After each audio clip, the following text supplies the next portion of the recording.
For those of you joining today, welcome. Throughout the session, just drop in your questions for Fareez. Today's session is all about getting to know the startup journey and what it takes to become a startup founder, the steps that you go through in order to get there, and hearing about a real life example of someone who has taken that journey, going through that journey, and is going through some exciting times, I believe. So don't feel free to ask your questions. Jangan takut. We're not gonna bite you. We're not gonna attack. It's all just a chill and fun session for today. Yes. Hey, good to see.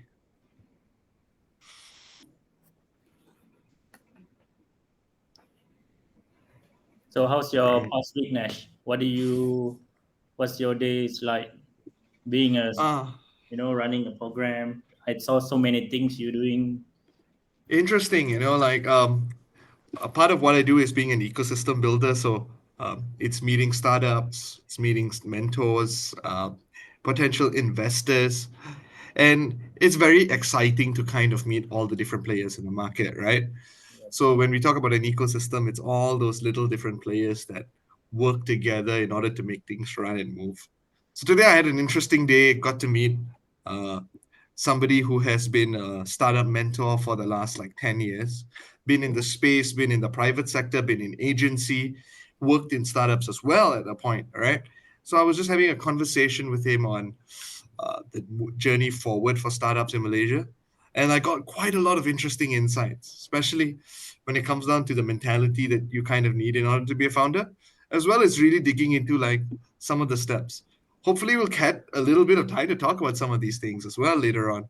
I also today got the chance to meet a huge corporate that also has been investing in traditional commodities, traditional investments, traditional businesses, and now has a plan or future aspirations in order to invest in startups and get into this space. So hearing that side of the perspective as well was really an interesting experience today. Mm. Nash, I'll be introducing Uh-huh. introducing them about you that you're running as a startup manager in Beyond Four. So you have a lot of experience and knowledge because every day you'll be listening all the advice from Hmm. the mentors, right? All the Yeah.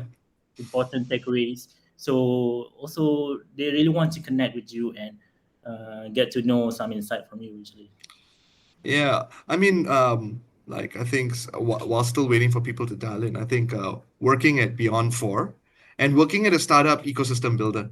What Beyond Four at the end of the day is an ecosystem builder. What we do is support founders, give support the people who are building the startups, the future, giving them guidance, connecting them to the people who will help accelerate and build their business. It's an exciting and fruitful journey. Like you said, I get a first-hand view to see how startups work with mentors. I get to see all of you through your ups and your downs. So it's a real good amount of visibility I get into the startup space. And there are a few insights for sure I can share. But I would definitely love to get into it in a bit. Like one of the biggest things that I think like in the last couple of days that I definitely learned is sometimes as a startup founder, right? It's a lot about building your product, and it's a lot about getting the best um, version of your vision out to the market, right? Yeah, Making sure what you imagine in your head and the vision you see for the future actually happens. But the important part of that is also how you communicate it to people. And as a startup founder, you cannot do it alone, right? You need partners, you need customers, and in order to do that, you need to be able to network. You need to be able to build relationships, come off as genuine, and make people want to help you and want to work with you, especially at the early stage where the gap between your vision and what you actually have is much bigger, right?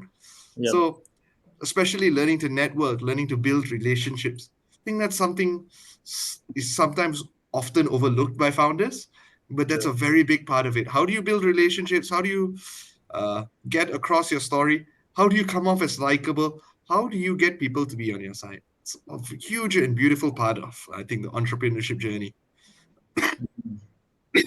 Excuse me. I think what I can see in majority of founders in Malaysia, especially, they are Hmm. actually not a salesmen. They are builders. They are innovators.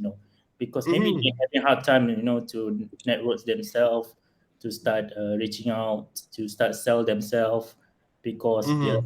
uh, they are businessmen. They are working behind the scene. They're building products.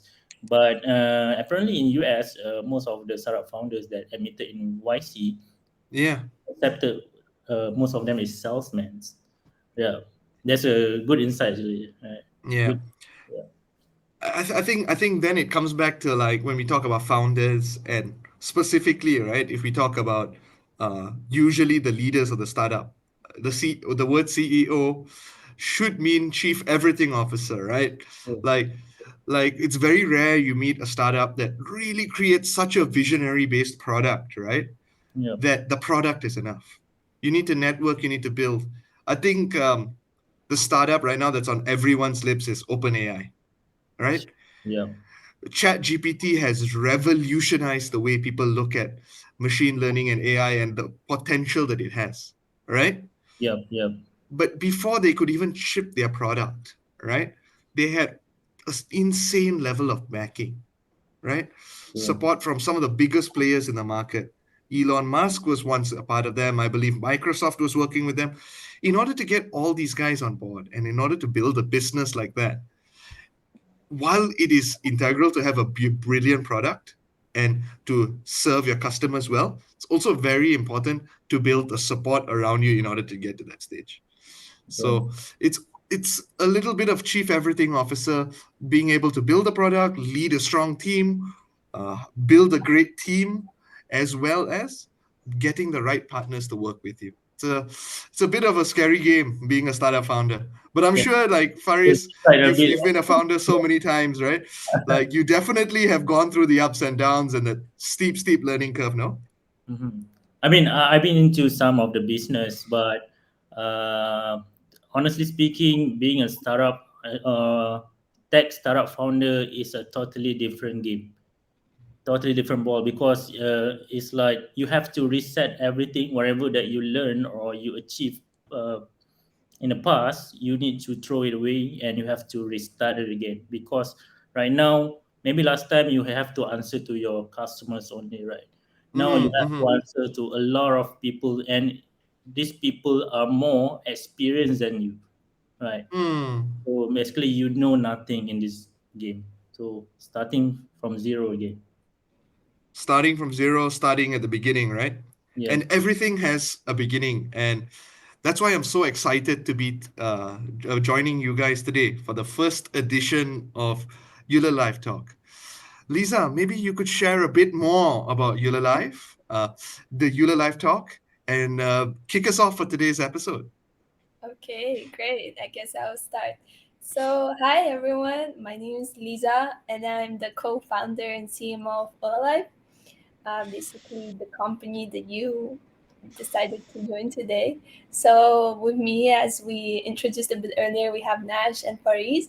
So, mainly today we will discuss Fareez's startup journey as well as whether you should focus on building a company or the product first.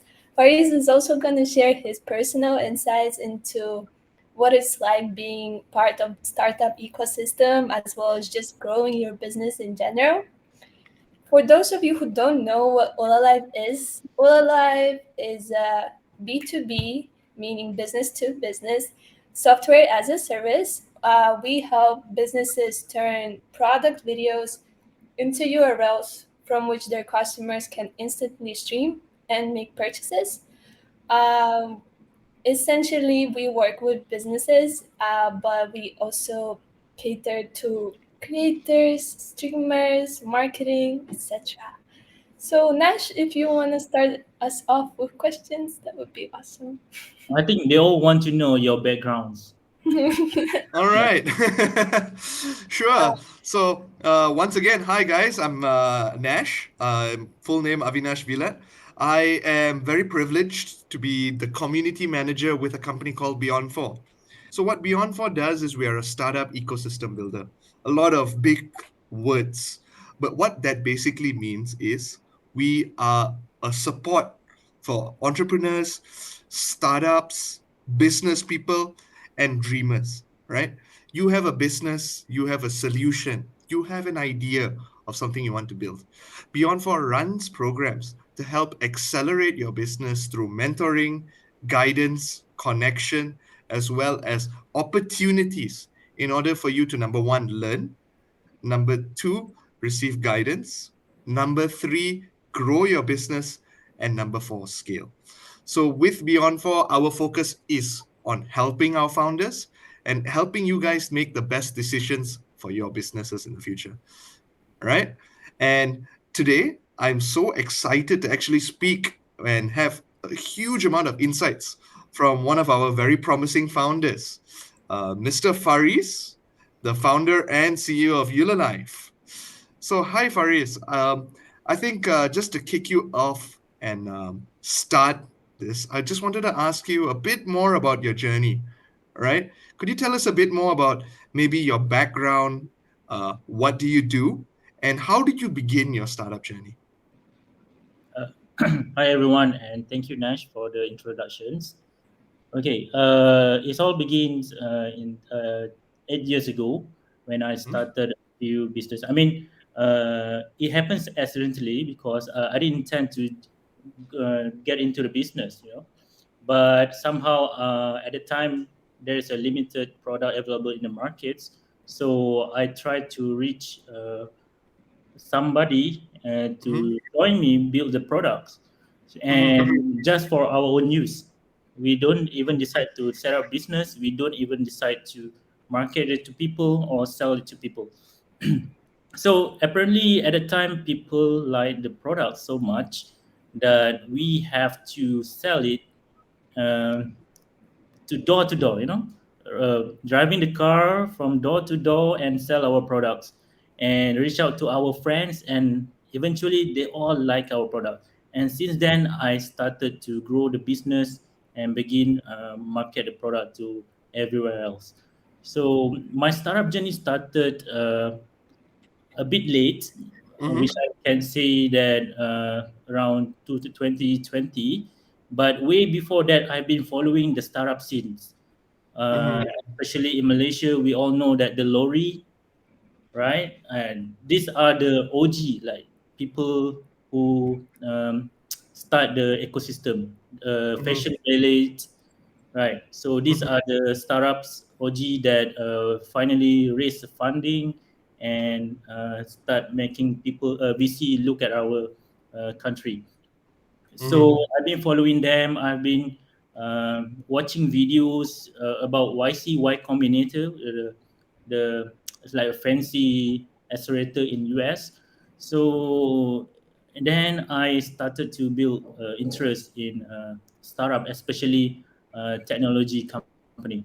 So at that time, I think my business was doing very well at the time, but I feel like I lack of something. I want to pursue something that challenge me more.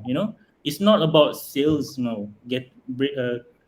Generate revenues, achieve ROI, and then spending, and then get more sales again. It's like repeating, and it doesn't challenge me anymore. So Mm-hmm. from there, I start to first try build my products, which is a home service on demand. So Mm-hmm. at that time, I tried to gather my team, try to uh, divert my team from building normal products, e-commerce brands into a Mm-hmm. startup um, technology products. But of course, we fail. We fail. We don't even release it because at that time there was a COVID, right? We finished the product and we want to release it. It's a fully developed product, but it's a COVID. Then we don't actually release it because we know it's gonna cost us more to run after that. And then after that, I brainstorm few more ideas, and eventually I come up with Ulalive. And Ulalive, what you see Ulalive today, it is not what it is supposed to be, right? There's a lot Yeah. of iterations. There's a lot of pivoting happen, and I am truly grateful to my team because they still work with me and they believe with the vision and ideas that we can be in future. Yeah. That's some interesting sharing, Faris. I think when I hear this, right, I think of three specific words, right? It would be passion, right? Purpose, and then eventually, uh, hopefully, if everything goes well, profit, right? And it always has to come with your passion. Like you need to have the one deep inside in order to build the business, the purpose, uh, the mandate, basically, to chase an idea and really get far. And if everything goes well, the execution, the delivery, the partnerships, hopefully profit. Could you Yeah. share a bit more about how you got to your passion, maybe, and maybe how that kind of affected your purpose in building Ulalive? Okay, because I love challenge so much, you know. I love if I play games, I love to play the hard modes. If I play sport, I love to take extreme sports. So anything that challenged me got me adrenaline, so much adrenaline. So even though it is tough in the journey itself, but eventually you're gonna make it. So that's how I keep motivated myself by watching motivation videos every day, founders success stories. You know, these are the things that will help motivate you to continue pursue your startup. Because if not, running a startup itself is very very hard. It's very very hard, and that's why I have to, because all my teams believe in me, so I need be the one, the pillar that trusts on my idea, the visions. So all my teams all get my energy, so I can distribute the energy across the team. So like how Eliza got from me. So uh, that's how it is, Nash. Uh-huh. That's really good to hear that the team is a very big motivator. Maybe to hear a bit from Lisa. Now you've been working with Fareez, uh, now co-founders building a business together. What is that journey like? And as like the CMO of a startup, what would you like to ask your CEO?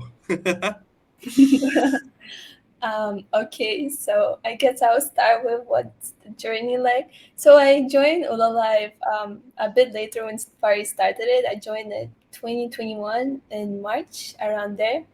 Of course, it was very challenging at the beginning because it was a completely new thing for me, new environment, new learning. You have to learn fast in order to keep up, not only with the startup but also with Faris, because Faris works very fast, and when things go slow, he does not like that. So you gotta keep up with Faris and the startup as well.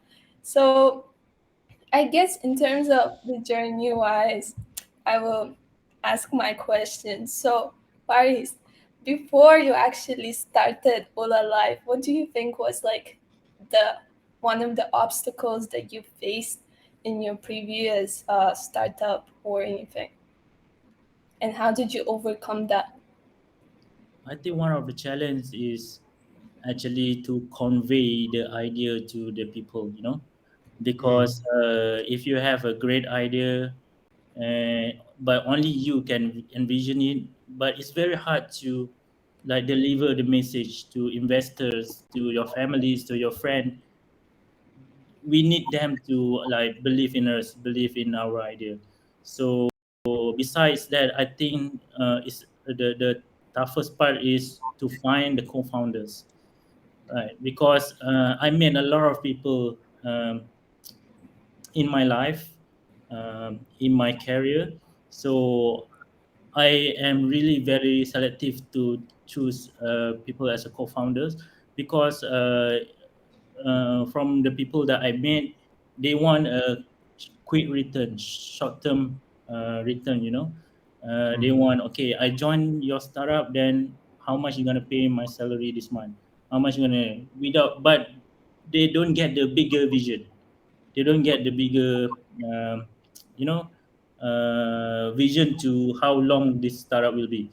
So I believe that finding a co-founder is very tough, and I am very lucky to find my co-founder Eliza and Suresh, our CTO, and that's what keep me like keep building, because I have these people back me up to, you know, keep building and run the company. Yeah, I think that's a really true thing, right? Plenty of times I run into founders, startups. We always talk about product market fit, right? Where we talk about how does your market fit, how does your product fit in the market, right?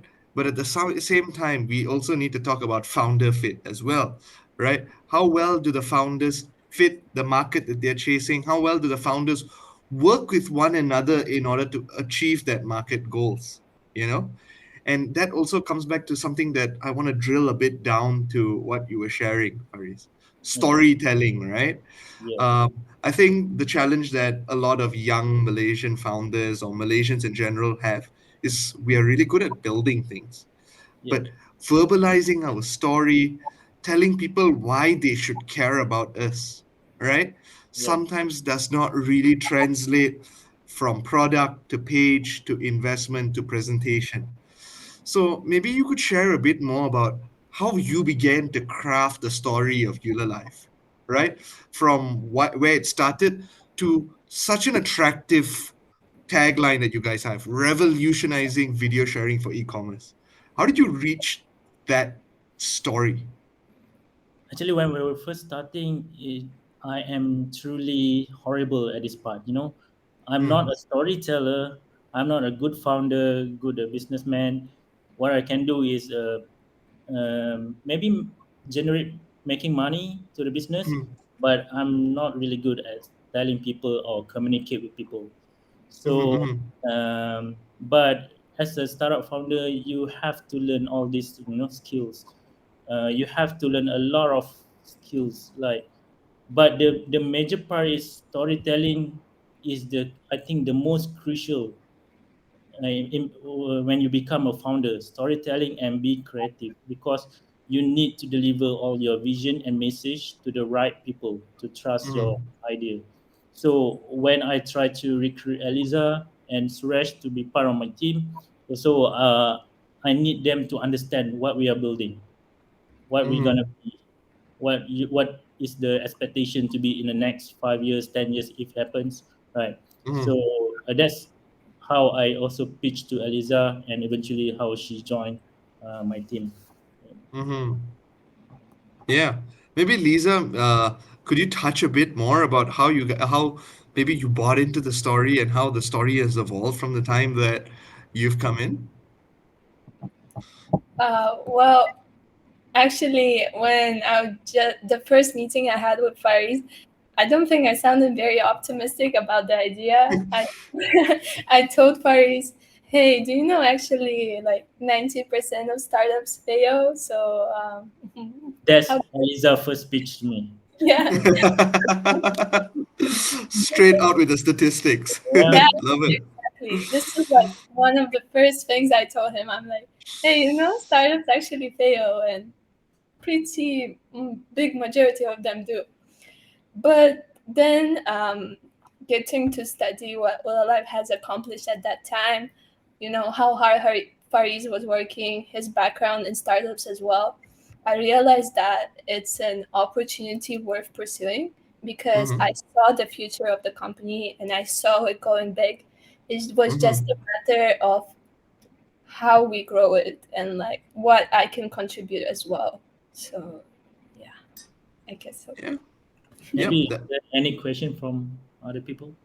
Huh? Yeah, if for those in the audience, like this is your forum to really ask questions, AMA, find out information. Ask it to any one of the three of us. Target Faris, pick his brain for information. Ulalive is a really interesting platform. Yeah, And they can just chat. yeah, just drop it in chat, guys. While waiting for your questions, I'm gonna ask a question that I had when you guys first joined the program. All right. And I think you guys have touched on a little bit here today, right? Yeah. Is where do you see Ulalive in 5 years' time? Right? I've or what? Maybe let me rephrase it. What impact do you see Ulalive having in 5 years' time to your users? What change do you want to see Ulalive evoke, basically? Okay, when we first started Ulalive, at that time we want to help our friends. Our friends include influencers, creators, esports streamers. These are my friends at that time. That together we are stream our game every Mm-hmm, single night. You know, and then mm-hmm, that's how we got the idea, and we want to actually solve the problem. So even though Ulalive goes through to many iterations and pivoting, but the mission is still same. We want to help to connect businesses with the rest of the world. So no matter mm-hmm. how the iterations change the product, okay, and from the point of how we see Ula Life will be in next 5 years, we are targeting or hopefully that Ula Life will become a household name in the Southeast Asia, at least in a video streaming, video for business. Yeah. Yeah, yeah. I think I really love your platform because one thing that I see is that it helps the smaller businesses, right? The people, the makcik kias of the world, right? People who are micro entrepreneurs, first time doing business, right? And this is a platform that makes everything easy. And I do know you guys have ran a pilot. Do you Yeah. have any like stories of the impact that Ulalive has already made on people? Right now, running a pilot, beta pilot to other people is not as smooth as we think because we also face some challenge. That one of the challenge that we face weeks ago is that we have to clear all the database, meaning we had deleted all the users inside the platform because that must be done in order for us to upgrade our hosting, our infrastructures to a better platform. So yeah, when we go went through that stage, we already expected that. We don't expect this Mm-hmm. product when you release it to be really good. People will like it. People will use it. No, there will be more and more um, um, changes made in the future just to make this product perfect or smooth. True, true. I think an example I would throw out, like definitely, because it's iterations based on iterations based on iterations, right? Yeah, Yeah. I think the Malay peribahasa is sikit-sikit lama menjadi bukit, right? You make small little changes, step by step by step, and eventually it becomes a mountain. Speaking about Y Combinator, I think was listening to one of the founders from today's Twitch, back then Justin TV, yeah, talk about how he had to iterate, change the entire business model, change the entire way they look at things in order to really serve their customers, right? yeah. And that journey will take a long time in order to get that perfect fit that you need, but it's a very rewarding step, I think, right? And the impact that you see on a day-to-day basis guided by your users definitely opens a lot of doors. Mm. So maybe one more thing, Fareez, is I find really interesting about you is that you, while you're a startup founder, you're also a pilot, right? And you see the world and you have the opportunity to get various perspectives on a global scale. How has balancing these two incredibly highly powered careers allowed you to become a better startup founder? Uh, I'm truly grateful because in my position, I was being able to see the world in the different perspective. So back in this country, my friends or my staff, my staff, they wouldn't be able to see the world in a bigger picture. Hmm. They wouldn't be able to envision something, or in this case, a product, to a bigger picture. Right. I also have other founders that building a product. So what they think Hmm. is they have to. serve the Malaysian market only, right? Okay. Yes, true, true. When building a company, uh, when I told them that, okay, you want to open a bakery shop, okay, Hmm. but in order for you to scale the bakery shop, you need to open many bakery shops so that you will generate more sales. And then when they told me, or he told me that, oh, actually, I just want to open a bakery shop. Just for hobby, just one hobby, Hmm. one bakery shop just for fun, just as hobby. Yeah, So I think it beats the purpose of starting a business. You yeah. start a business, you want to grow the business and eventually make you a fortune, right? Right. Yes, yes. So this is the perspective that I want to change among my friends, based on my position as a pilot. Because as a pilot, I get to meet all the people around the world, share the ideas, share the input in which they face in their countries. So Hmm. when I try to bring back to my country here, my hometown, Hmm. they still have these narrow mindsets.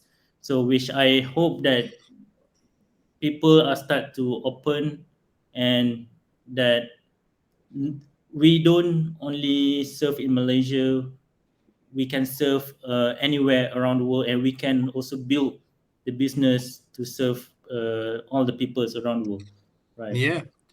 Yeah, if you allow me to echo on your sentiment, Faris, I think you hit the nail on a very key thing about us Malaysians, right? Is we lack the exposure on a global scale, right? And sometimes I meet a lot of founders who talk about, oh, we're going to capture the Malaysian market, right? Or like the main focus is Malaysian market. And the Malaysian market is a great market for a couple of reasons, right? It's that it's a melting pot of cultures. You have to think about so many different factors, and it's a good place to beta test. Yeah. But the Malaysian market undoubtedly is a limited market. We have a population of just under 30 mil, I believe, or just Yeah. slightly above, right? 34 And million. 34 million, right? And while that is still a respectable number, right, it's not going to be able to allow you to scale to the sites you want to achieve, right? Just the other day, I was talking to a very well respected VC, and what he said is that Malaysia is a beautiful launch pad, right? And people should think about Malaysia as a launch pad for startups to grow. Test your product, build your solution, bring it to Asia, bring it to the globe, right? And you should have this perspective from day one. If not, it might be harder for you to get there. I don't think there's anything wrong with starting a business, and focusing on the Malaysian market. You'll definitely be able to make some money, maybe put your kids through private school, but there's a ceiling on everything, right? And the journey in order to be the next Elon Musk, the next Bill Gates, the next big Malaysian founder, right? The next Eric Cheng, the next Anthony, right? It all starts with thinking big, right? And maybe Faris, I would just like to ask you, how did you start thinking big? How did you break out of that Malaysian bubble for you? How was that process like, and how did that really change your perspective on things? Actually, I was like my friends, Yeah. like I don't actually think big enough at first, Okay. but of all the videos that I watch, all the tweets that I read, all the books that I read, and especially in the books really help you to think bigger picture, Mm. and but there is no execution yet. There's already Yeah. something in my mind that, okay, maybe, you know you can expand the business out of Malaysia and really scale, and then there's one time that it hits me, the wake up call, to grow my previous business out of Malaysia. That at the time we start open booth, uh, other over 10 countries at 1 year.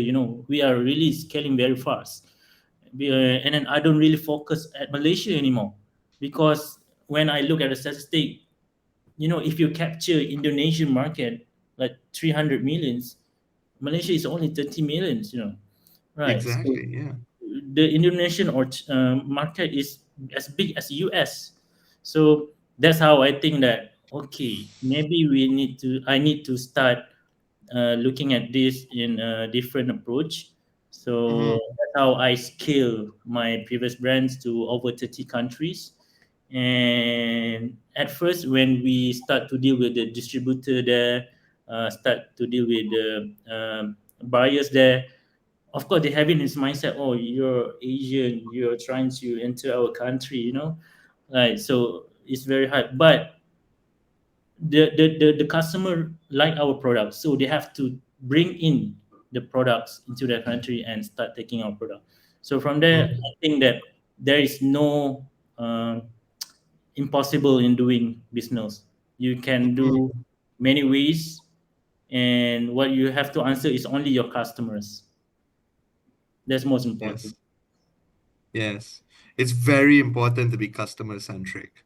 Yeah, Sometimes founders get very my favorite way of putting it is get very lost in the sauce, right? Getting so busy in building your product and doing the things you want to add, throwing in this feature, that feature.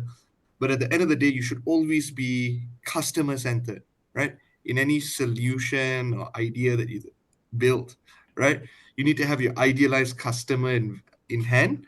And it's always important once you do have your customers to constantly engage, understand what they enjoy about your product, what they may not like too much about your product, and take it step by step by step, right? Like I yeah, said earlier, it's an iterative process, and yeah, everyone has their own approach to it, right? yeah. Maybe Lisa, I would love to hear your perspective, being the CMO of the team, right? How do you take the iterative process of refining messaging and developing that communication strategy that reaches out to your customers? Mm-hmm. Well, I guess since we last pivoted, which was in around July 2022, we have had to completely revamp the whole marketing, the slogan, the vision as well. So I guess with that came quite a number of challenges since essentially we realized that you say video messaging commerce, but people are like, what's that? So we are building our own thing. We are opening new horizons with that term. So I guess with that, it's positioning the company in a more unique way because we get to approach things from a completely different perspective as well. So in terms of the reiterations, of course, revamping the whole thing was definitely a challenge for all of us. However, I guess once you set the vision straight, you have your core values aligned, and you put customers first, there is nothing that can hold you back at that moment. As long as you focus on the growth, focus on what your product is, as well as the company, and there shouldn't be any major difficulties with that. Yeah, yeah, that's a very good point, right? At the end of the day, maintaining focus, right? I think sometimes founders tend to have shiny eyes, shiny object syndrome, right? Where stealing a term from one of my founders that I really respect, the shiny item syndrome basically means you always look at the next exciting thing and you always move, you're always pivoting, you're always going after that next big market. It's kind of like you see something and then you drop whatever you have in hand and you keep going for it, right? But what happens at the end of the day is you just never have anything solid in your hand, right? Sometimes you have to follow the saying, right? A bird in hand is better than two in the bush, right? Always value what you have, develop what you have, and stop thinking the grass is greener, right?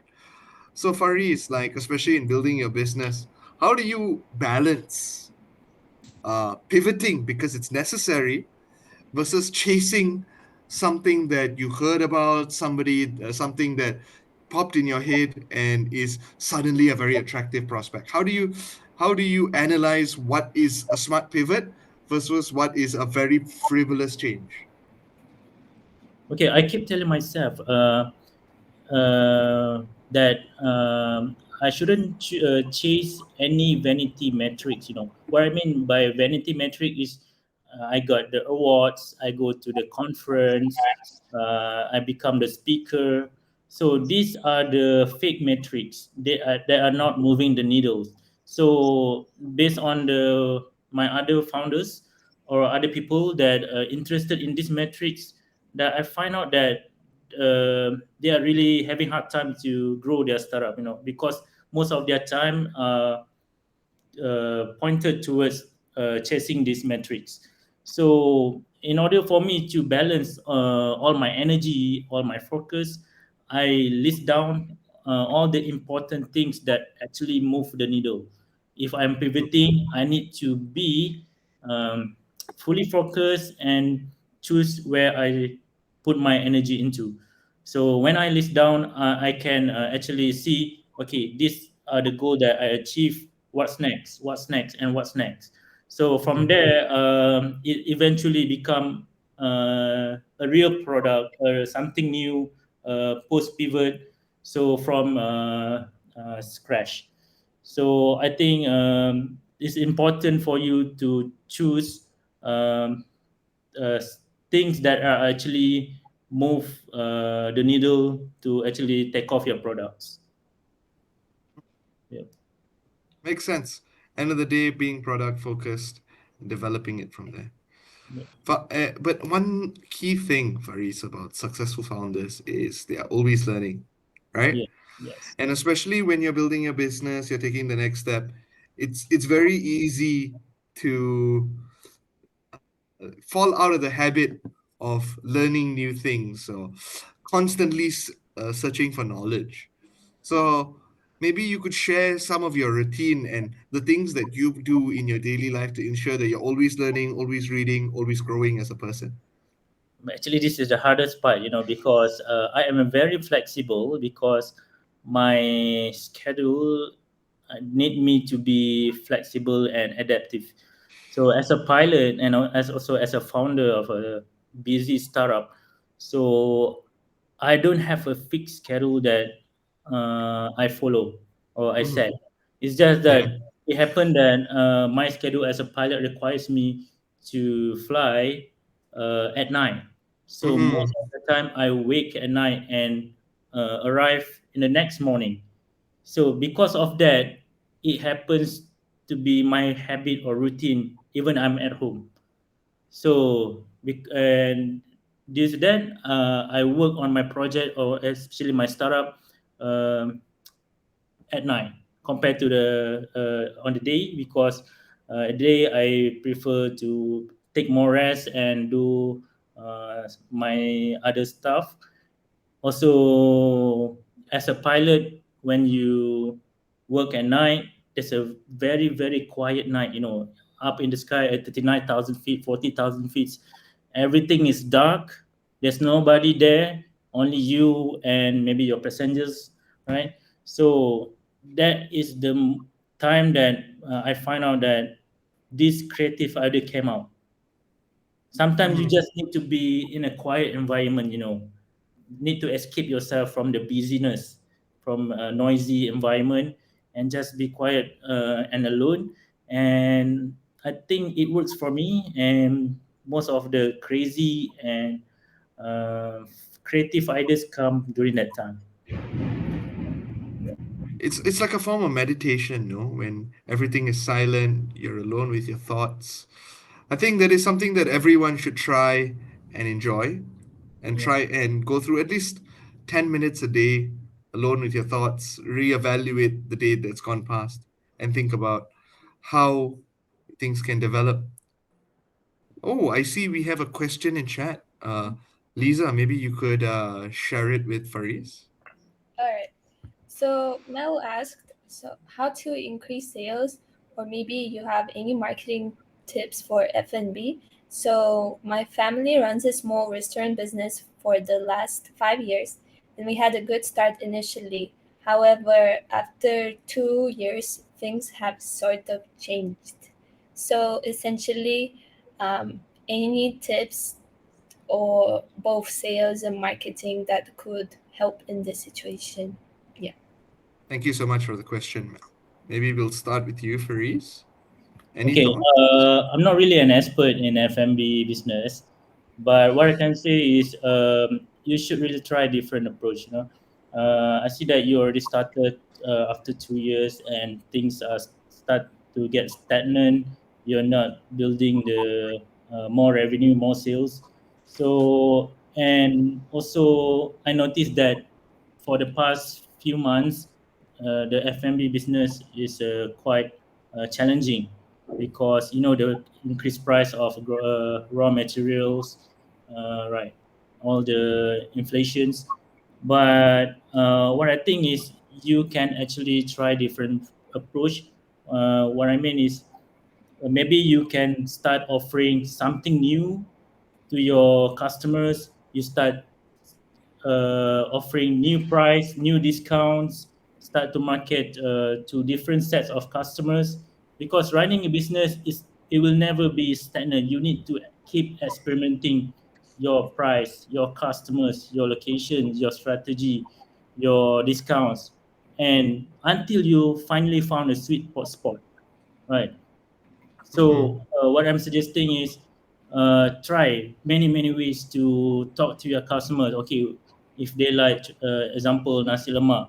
Okay, what they like and what they don't like about nasi lemak. How can I improve? Okay, and then you think that okay they like nasi lemak with extra eggs maybe. So and then once you tackle that something that they really like about it, and then you need to double down on it. You need to focus things that really sell. Other things that distract you or that don't really sell in your at your shop, you should just disregard it or change the menu, or try revamp something new until every of your menu or your uh, everything all in place. Thanks, I Fareez. hope I help. Yeah, I think I also would like to add on. This is not coming from, this is coming from a community building perspective, right? I think after a bit, right, especially running a business of any kind, right, you've probably built up a community, and that community is used to very specific things what they love about your business, right? So you could do a lot more to engage with your community, especially your regulars. That's why customer loyalty is a big thing. As a small restaurant, probably not too a bit too difficult to introduce a very complicated loyalty system. But my suggestion would be basically if you can't compete on product, if you can't compete on price, compete on the things that you can always control. And for me, that is customer touchpoint, customer engagement, right? If you can't make your products cheaper, if you can't increase the space or do refurbishment, always spend more time of your own energy getting to know them, getting to figure out what is their favorite foods if they come in often, figure out ways in order to engage them better. Um, while you're having that community in hand, maybe good to reach out to other communities, build relationships with niche communities, especially if you're in an area with a lot of offices. Building relationships with some of the companies in your offices could potentially lead for B2B business. It's about basically creating a community around you and leveraging on that community to build your business. At least for me, I think that could be a potential approach that you could take. Oh, to add on that, I actually have an ice cream kiosk or ice cream franchise in a few other places. So basically, maybe I can give some input. So what we do is we sell ice creams for other people. We franchise from other founders, and then we find out that now they have ice cream. They need something to complement the ice cream. So we start offering different kind of menu like waffles and that and other things, that small things. So those are things that will complete the menu or make a successful customer success. And then other than that, we try is we give a very good promotions, and we start selling even the day it come itself, meaning that when I want to sell, today is January. When I want to sell in February, I will start giving my promotions. Okay, what's ahead in February? We have maybe Valentine days. So you start giving promotion early. Start making a marketing to your set of customers, letting them know. So from that, they start talking about it, and people know about it in our community, in our neighborhood, and then they start coming to the shop just to redeem the discount. So the word of mouth power is a very very powerful, that it could you know give you a huge change in sales. Yeah. Cool, cool. Ooh, we have quite a few questions. Interesting. I can't really make out the question. Uh, Lisa, could you help with the question from Emma? Thanks for Yeah, the question, Emma. yeah, sure. So Emma is asking, can you summarize how do you make people love your products? So, how do you make people want your products? Love your products. Um, I think I'll give Fareez a minute, all right, to think of an answer. In the meantime, from what I have seen with the startup founders, right, to be honest with you from the start, lah, and I'll be, if you don't mind, I'm going to be very frank. When you guys launch your product, as at least your first iteration of your product, compared to what alternatives they're going to be out there, your product is going to be shit, right? They're going to be guys who have super engineered their solution. If you're coming into, let me give you an example. If you're coming into the messaging space, right? Day one, you're never going to be WhatsApp. You're never going to be WeChat, right? You're never going to be Telegram. You're never going to be as good as these guys. But what you can do is the things you can control, right? So if you have a bunch of starting customers, make them feel included, right? Make them feel part of the journey, part of the process. I come back to the story of DoorDash. We don't have DoorDash in Malaysia, but it's like if Grab focused only on Grab food, right? What the DoorDash founder used to do when he first started was that he used to take food directly from the restaurant, speak to the restaurants, build relationships with all the restaurants in his area, right? Speak to them one to one, and then go and hand deliver a lot of the foods. That was the lengths he was taking in order to do it. He would talk to each person as he goes to the door, say, "Thank you so much for supporting us. Uh, I hope you would buy from us again. Really hope the food you really enjoy the food." If things went wrong and he delivered late, he'd be like, "I'm so sorry. I'll make sure I'll make it up to you." Taking all those steps so you fill up your deficiencies with care for your customers. And that's how you become a customer centered product. And you make people fall in love with you as a founder, you as a business, and your products in the long run. So as your products get better, then they will already enjoy it more and more and more. Yeah. Fareez, I'm sure you have plenty to add on here, right? Actually, this is tough question. True. Okay, but what I can summarize is, you will never know people love your product at first, because you just, like Nash said, that the first day you came up with your product, you will never be WhatsApp, you will never be WeChat. And for your information, this company also, when they started, they will never be wherever they are now, right? They are also scrappy startup like us. So in order for you to know, to get feedback from your people, you need to talk to your customers, you need to talk your people, you need to talk community. So um, you need to keep asking them, how can I improve my product, how can I be better uh, product in future, how can I get to this point and this point. So you need to continuously um, check with the people, talk to the people, and get some feedbacks, and come back to your product and start iterating. It is a continuous process, right? It's not a one time getting feedback and then iterate product and then stop. No, it is continuously, and that's what happened in Instagram, in Facebook. Okay, they say that people or Gen Z is starting to move toward TikTok, starting to move a short-term video or reels, right? So that's why they, even they are already more than 10 years, more than 15 years company, now they willing to change again, become such a big company as a Facebook, now become a startup again, scrap all their products, removing all the non-important parts, and start adding new things and try test. And that's how Elon Musk, how they change Twitter right now, right? Twitter now, I think, like Nash, is becoming Yeah. a startup again, from a Yeah. zero. So previously, Twitter, many users love Twitter, be on Twitter every day, tweet every day. But since Animas took over the Twitter, so they start to test with users. Okay, now they implement new features. How will the users like? How will the users behave? And study the behavior, and then get back to product and develop. So what I can summarize is you all need always to talk to your customers. You need to talk with your people that actually use your products. Hmm. True, true.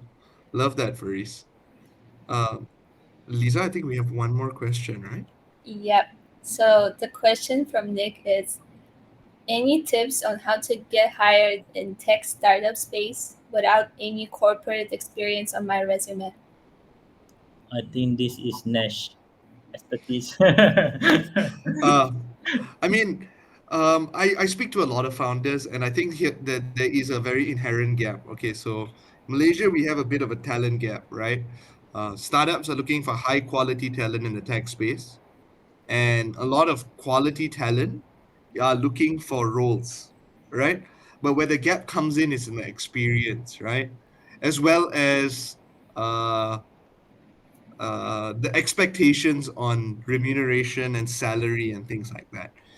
So my advice to you, Wafdi, is first of all, you need to brush up on your skills. If you don't have much corporate experience, develop your experience through self-run projects. What have you built in your spare time?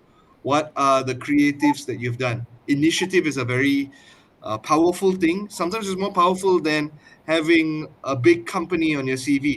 Showing what you have done in your spare time will be able to close particular deals.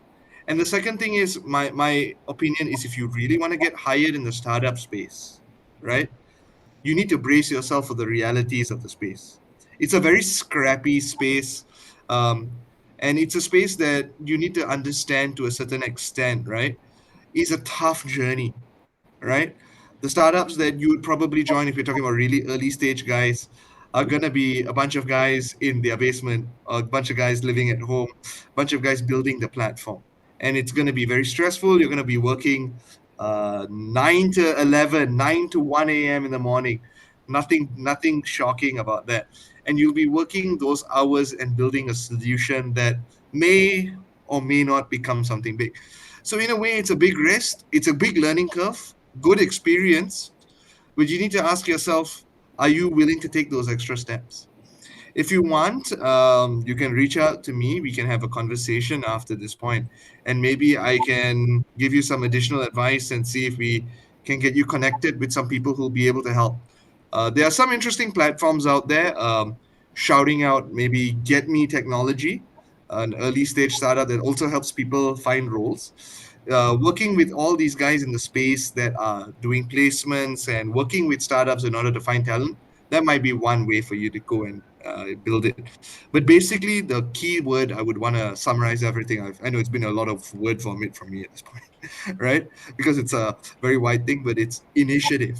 You need to take initiative in order to build your CV with your own experience. You need initiative to reach out to founders to find out if there's opportunities. You need to take the initiative to take a risk, accept a low salary, a low remuneration, in hopes of building an experience and opportunities for the future. And you need to take the initiative to basically build on opportunities that could potentially be there for you. I want to talk Fareez? about a little bit of my experience hiring people. Mm-hmm. So when I was running a previous business, like we were hiring somebody, uh, this person that has a solid resume. What I mean by Mm, solid resume, she has masters, like two mm, masters, in her resume.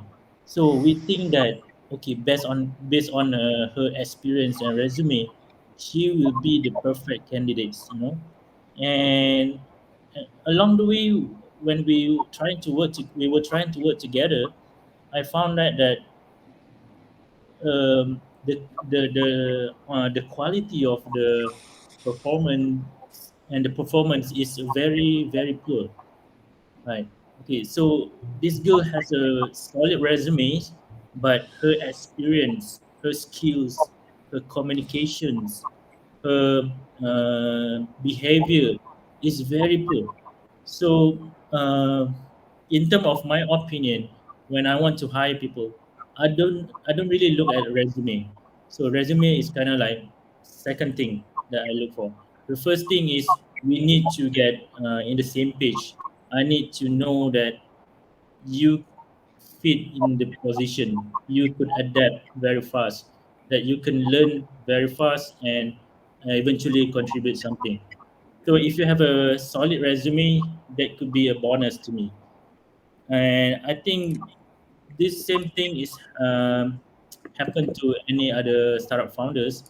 They tend to think that, I mean, they believe that resume is not really the most important part. So if you want to start to work in tech, you could reach out to any startup founders and maybe can get any internships. Next we have Interspoon, right? Yeah, so Indian Spoon is an interesting startup. Uh, they have been doing interesting opportunities, especially for people with no experience. I think it would be good to reach out to them. They're a great bunch of founders, right? And I think they just partnered with my startup, I believe. And my startup is the arm under Cradle, right? Cradle Fund, which helps early stage founders. So they have that connection with a lot of potential ecosystem in Malaysia for you to be placed in these opportunities. But I think that at the end of the day, still, a lot of these opportunities require you to have persistence, right? And you need to really be persistent in order to take full advantage, right? Start off as an intern and work your way up, right? Think one of our close partners work with don't want to name drop lah, but at the time they started out, they had an intern who came and joined them. This was sometime around 2015, 2016. As of today, that intern is now their group CEO, right? So in the startup space, things move very quickly. And if you can prove yourself, you can go far. But it all comes down to your hunger, your own persistence. So I wish you luck, lah, Wafdi. And do reach out and take the opportunities that are out there, lah. Yep. True. And I think at this point, by the way, definitely wish be visiting your restaurant, Mel, sometime soon. Simply Ribs, yeah. Let's go. Okay, let's go. I want to. I definitely sound like been haven't had ribs in a long time. Seems like a good opportunity. Yeah. And I think about now the conversation has gone on for a bit. So maybe I would just love to hear maybe your last words, Fareez. Maybe you could share if you had one learning or insight that you've had as a startup founder. What would you share with you just starting out as a founder? Okay. If you want to start as founders, what I can emphasize here is hard work always beats talents. Even you don't know how to code, you don't know how to run a business, you don't know how to recruit people, you don't know how to find your co-founder, you don't know how to start getting sales. That all can Mm, be learned, right? But you mm, really need to be focused and be really hardworking on learning the skill very very fast. So if you want to learn very fast, they have a lot of shortcuts. You can watch tons of video in YouTube. This you can read all the books. You see my books. So And also you can reach out to your other founders that share the same mindset, share the same vision, big vision, and that eventually will help you shortcut the process. And perseverance and grit always be there for you, in order for you to be motivated to continue run the business. I mean, everyone can start a business, but for everyone to be successful in the business, it just happened not for everyone. Only the founders that have perseverance and grit, that really wants to achieve and be successful, will get to make it. That is a very insightful piece of advice. So, for all the would-be founders and would-be entrepreneurs, take the leap, be persistent, and find your peers. And who knows where you'll be in the next 5, 10 years. And find Beyond Four. We're always happy to have great founders. Yeah. I think with that, I'd just like to pass it to Lisa to close today's session. All I know, right. maybe we don't know, right? Maybe all this audience right now will be the next participant in Beyond Four. Right? We Yeah, don't yeah, know. that would be great. Yeah, do reach out to me, man. Like, I'm always happy for a conversation, and if the right opportunities pop up, I'm always happy to enable our great young Malaysian founders. Yeah, Nash is definitely using this opportunity right now to push me on for no shame at all. But all right, so I guess if there are no more questions left from the audience, we can kind of conclude this conversation today. Thank you guys so much for joining us. Of course, if you have any more questions for Fareez, feel free to reach out to him or to Nash, as of that matter, since Beyond 4 was mentioned quite a few times today. So, of course, if you're interested, do reach out to them or me. I don't know what for. But honestly, thank you guys for joining. We will Thank you be so much, hosting guys. these sessions hopefully twice a week, inviting different founders from different areas and startup scenes. So do join us. Do talk. Do let your friends know, your family, relatives. This is free, so of course, do use this opportunity to gain insights into and as much knowledge as possible from this because everyone is sharing, everyone is honest. So this is perfect, honestly, for aspiring entrepreneurs as well. So yeah, Oh, for you, did Eliza, who do we have next? next we hopefully have we have a few guests actually for the next few weeks, including the CEO of Space In, which is a satellite manufacturing company. It's crazy. Next we have Dario XR, also the founder, which is the company had to do with the metaverse for rehab. Very interesting to know about that. We're also looking to many guests from university apps all the way to Carsum, Droppy. So a lot of founders to expect. Yeah, Yes. That's a really interesting lineup. I can't wait for those conversations to happen. Sounds Yeah. exciting. Sure. yeah. Okay. Okay. So thank you everyone for joining, and see you again soon next time in the same timing, same day, and we will update you for Yeah. the next session. Thank you, everyone. All Bye right. Thanks, everyone. Take care. Bye. bye.